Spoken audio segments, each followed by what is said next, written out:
बहुत ही ज़्यादा स्वादिष्ट, बहुत ज़्यादा टेस्टी गार्लिक नान बनाने का मज़ेदार पराठे की रेसिपी आपसे शेयर करते हैं। इसको बनाना घर में बहुत ही ज़्यादा आसान है और इसे कोई भी जल्दी से बनाकर तैयार कर सकता है।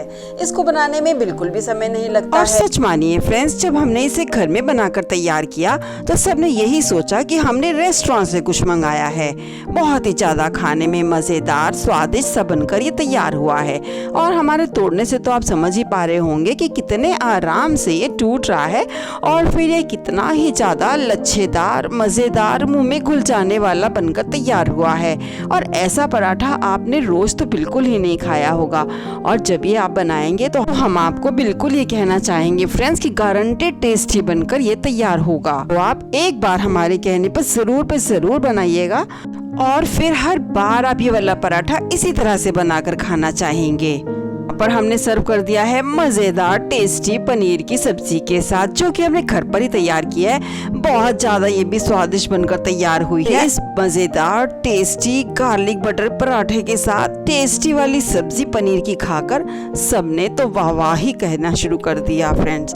तो आइए जान लेते हैं इसको बनाने का बहुत ही आसान तरीका। को बनाने के लिए हमने यहाँ पर 2 कप मैदे को छान के ले लिया है। 1 कप हमारा 250 ग्राम के बराबर है। और इस तरह से हमने यहाँ पे आधा किलो भर मैदे को लिया है। साथ ही में इसमें हमने 1 चम्मच भर नमक को मिला दिया है। आप चाहें तो थोड़ा कम या ज्यादा अपने स्वाद अनुसार नमक को घटा बढ़ा सकते हैं। जो हमने रात को छेना बनाकर तैयार किया था, उसका हमने पानी यहाँ पे इस्तेमाल किया है इस आटे को गूंदने में। इसलिए फ्रेंड्स, कभी भी आप छेना बनाएं तो उसके पानी को आप हटाइएगा नहीं, उसको खाने में आप इस्तेमाल कर सकते हैं। इस छेने के पानी को हमने ले लिया है मैदा गूंदने के लिए, और यहाँ पर हमारा आधा कप भर पानी ही लगा है। और चूँकि हम सभी जानते हैं कि छेने का पानी बहुत ज्यादा प्रोटीन युक्त होता है और चिकना भी रहता है, और फिर जब हम इसको इस्तेमाल करेंगे मैदा गूंदने के लिए तो हमें अलग से कोई घी तेल इसमें नहीं डालना होता। इसी तरह से हमने मैदे को लगाकर तैयार किया है। अगर आपको थोड़ा हेल्दी खाने का मन हो तो आप इसमें आधा मैदा और आधा आटा भी कर सकते हैं। पराठे बहुत ज्यादा अच्छे बनकर तैयार होते हैं। लेकिन कभी कभी बच्चों का कहना रहता है कि कुछ अच्छा खाने का मन है, तो फिर हम इसी तरह से ही मैदे को बनाकर तैयार करते हैं। हमने सारे ही मैदे को अच्छे से गूंद लेना है। पहले हमने इसे चम्मच की सहायता से पानी के साथ मिक्स किया है, और अब हम इसे हाथ से अच्छी तरह से गूंद लेते हैं, जिससे कि सारा ही मैदा बंधना शुरू हो जाए। और फ्रेंड्स, अगर आपको लगे कि आपका मैदा बहुत ज्यादा थोड़ा सा नरम हो चुका है, तो आप इसमें 1 या 2 बड़े चम्मच मैदे के इसमें और ऐड कर लीजिएगा, कि हमारा मैदा बहुत ही अच्छे से सेट हो पाए। और फिर से गूंद कर हमने ढककर आधे घंटे के लिए रेस्ट के लिए रख देना है। और अब थोड़ा सा ऊपर से हमने तेल लगा दिया है, जिससे कि ये सूखे नहीं, और अब इसको ढक कर भी रख देना है। और अब हमने ले लिया है 1 बड़ा चम्मच भर लहसुन, जिसको कि हमने कूट कर लिया है। इसके साथ ही हमने यहाँ पर मिला दिया है 1 खाने का चम्मच भर इसमें शुद्ध देसी घी। इसके साथ ही हमने यहाँ पे मिला दिया है 4 बड़े चम्मच भर अमूल बटर, जिसको कि हमने मेल्ट कर लिया है। इसको हमने पिघला के ही लेना है, और सभी चीजों को हमने अच्छे से मिक्स कर देना है। यानी कि हमने यहाँ पे लहसुन, देसी घी और बटर को तीनों चीजों को मिलाकर लिया है, जिससे कि इस मिश्रण का स्वाद बहुत ही अच्छा सा बढ़ जाता है। पर हमें क्योंकि सिर्फ 2 ही पराठे भी बनाने हैं, तो हमने इस मिश्रण को इतना भर तैयार किया है। अगर आपको इससे ज्यादा पराठे बनाने हो तो आवश्यकता अनुसार आप इस मिश्रण को बढ़ा लीजिएगा। अब हमने जो मैदा गूंद के रखा था वो अच्छे से सेट हो चुका है। उसको रखे लगभग आधा घंटा हो चुका है, तो देख सकते हैं कितना अच्छा सा सॉफ्ट हो चुका है। अब जितना बड़ा हमें पराठा बनाना है उतनी हम लोई लेंगे, और उसे इस तरह से हम अंदर की ओर फोल्ड करते रहेंगे, जिससे कि हमारा बहुत ही ज्यादा मुलायम मजेदार पराठा बनकर तैयार हो। इस तरह से आवश्यकता अनुसार जितना बड़ा हमने पराठा बनाना हो उतनी हमें लोइयों को तोड़ के गोल पेड़े बनाकर रख लेने हैं, और फिर इसे ढक भी देना है ताकि ये सूखे नहीं। और अब हम एक पेड़े को लेंगे, उसको हमने गोल रोटी की तरह थोड़ा सा बड़ा कर लेना है। सभी तरफ से इसे गोल घुमा लेंगे, और साथ में हमने यहाँ पे सूखा आटा भी थोड़ा लगाया है, कि हमारी रोटी अच्छे से बेल सके।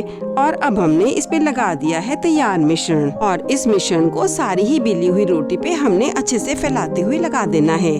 फ्रेंड्स, हम यहाँ पे ये बताना चाहेंगे कि अगर आपको पराठे को इसी तरह से सिर्फ बनाना है तो आप सिर्फ इसी तरह से इसमें ये वाला मिश्रण लगाकर इसको अच्छे से बेल लीजिएगा, और इस तरह से इसको आप फोल्ड भी कर लीजिएगा, जिससे कि पराठा हमारा बहुत ही ज्यादा खस्ता नरम मुलायम बनकर तैयार होता है। इस तरह से दोनों ही साइड्स हमने फोल्ड कर दिए हैं, और फिर हमने इस पर भी थोड़ा सा मिश्रण लगा के हमने इसको स्क्वायर शेप में कर लेना है, और हाथों की सहायता से लगातार दबाते हुए हम थोड़ा इसको सेट भी करते रहेंगे, जिससे कि हमें पराठा बनाने में बहुत ज्यादा आसानी हो और अपने मन चाहे हम इसको पतला मोटा कर सकेंगे। अगर कभी बच्चों या बड़ों की फरमाइश रहती है कुछ रेस्टोरेंट स्टाइल खाने का, तो फिर इस पराठे को आप इस तरह से मिश्रण लगाएंगे और इस पर आप थोड़ा सा सूखा आटा डाल दीजिएगा।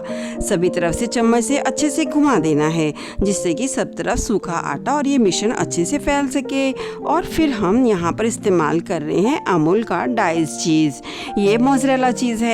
अगर आप चाहें तो यहाँ पे स्लाइस चीज़ भी इस्तेमाल कर सकते हैं। स्लाइस को इसकी जगह पर बीच में रखेंगे, लेकिन हमारे पास यहाँ पे मोज़रेला चीज़ है तो हमने इसको इस तरह से बीच में डाल दिया है, ताकि सारे ही पराठे में अच्छे से इसका टेस्ट आ सके। और इस तरह सेंटर में चीज़ रखने के बाद हमने दोनों ही फोल्ड्स को इस तरह से मिलाते हुए बंद कर देना है, और इसके किनारों पे भी अब हम तैयार इस मिश्रण को लगा देंगे। ध्यान देने वाली बात ये है फ्रेंड्स कि जैसे जैसे हम इस मिश्रण को लगाएंगे तब हमें इस पे सूखा मैदा भी डालते रहना है, जिससे कि इसकी अच्छी सी परतें बनकर तैयार हों।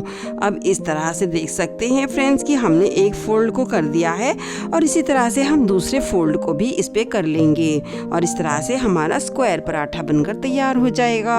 और अब एक बार फिर से इनके साइड्स पर भी हमने मिश्रण और मैदे को डाल देना है, और अब इसको हम एक फोल्ड और कर लेते हैं। इस तरह से कितनी ही ज्यादा परतों वाला हमारा पराठा बनकर बहुत ही अच्छा सा तैयार होगा। इस फोल्ड को करने के बाद हमने इस तरह से इसे रेक्टेंगुलर शेप में कर लेना है। दोनों ही किनारों को अच्छे से दबा देंगे, और फिर अब इसे इस तरह से ही हम बेल लेते हैं। हमने इसे रेक्टेंगुलर शेप में रखते ही लंबाई में बेल लेना है। तो इस तरह से हम बेलन की सहायता से हल्का हल्का दबा के इसे बेल लेते हैं। और अब हमने फिर से इस पे मिश्रण लगाया, और इस पर हमने सूखा मैदा को डालने के बाद इसे हमने स्क्वायर शेप में फोल्ड कर लेना है। फ्रेंड्स, आपने इस तरह से हमें कितनी ही अच्छी ज़्यादा परतदार पराठा बनकर तैयार होने वाला है, और हमने कितने ही बार इसे अच्छे से फोल्ड कर लिया है। तो इस तरह से अब इस बने हुए पराठे को हमने अच्छे से बेल लेना है।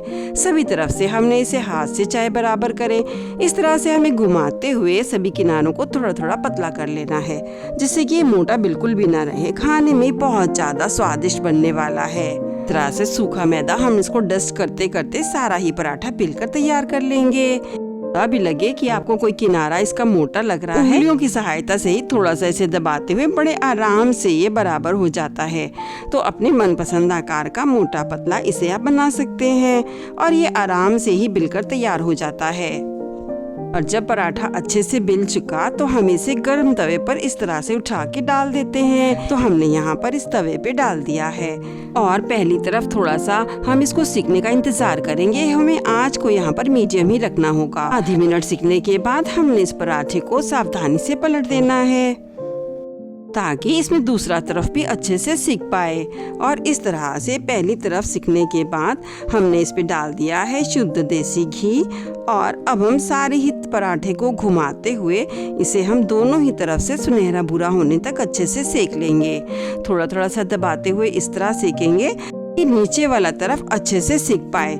जैसे जैसे हम इसके तल में घी डालेंगे तो ये पराठा हमारा सिककर सुनहरा भूरा अच्छे से तैयार हो जाएगा।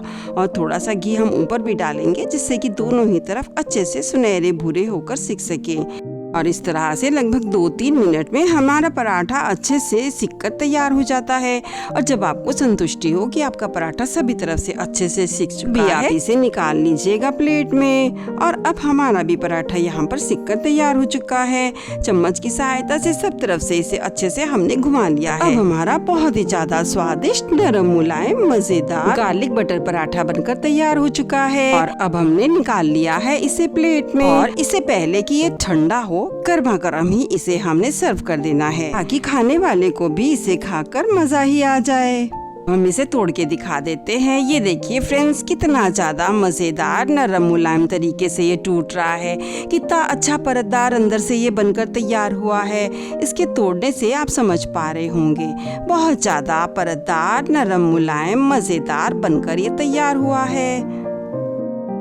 हम सबको इसे खाकर बहुत ज्यादा मजा आ गया। इसको खाकर बिल्कुल सबको ऐसा लगा जैसे हमने घर पर कुछ न बनाकर रेस्टोरेंट से ये पराठे मंगाए हों। फिर हमने इसे सर्व कर दिया मजेदार स्वादिष्ट पनीर की सब्जी के साथ। तरह से बहुत ही ज्यादा स्वादिष्ट रेस्टोरेंट स्टाइल कितने ही परतों वाला ये मजेदार बटर गार्लिक पराठा खाकर सबको मजा ही आ गया। तो आप भी ये वाला पराठा फ्रेंड्स एक बार जरूर बनाना और हमें कमेंट सेक्शन में जरूर बताना कि आपको ये मजेदार बटर गार्लिक पराठा कैसा लगा। और हमें सब्सक्राइब और सपोर्ट करना बिल्कुल ना भूलें।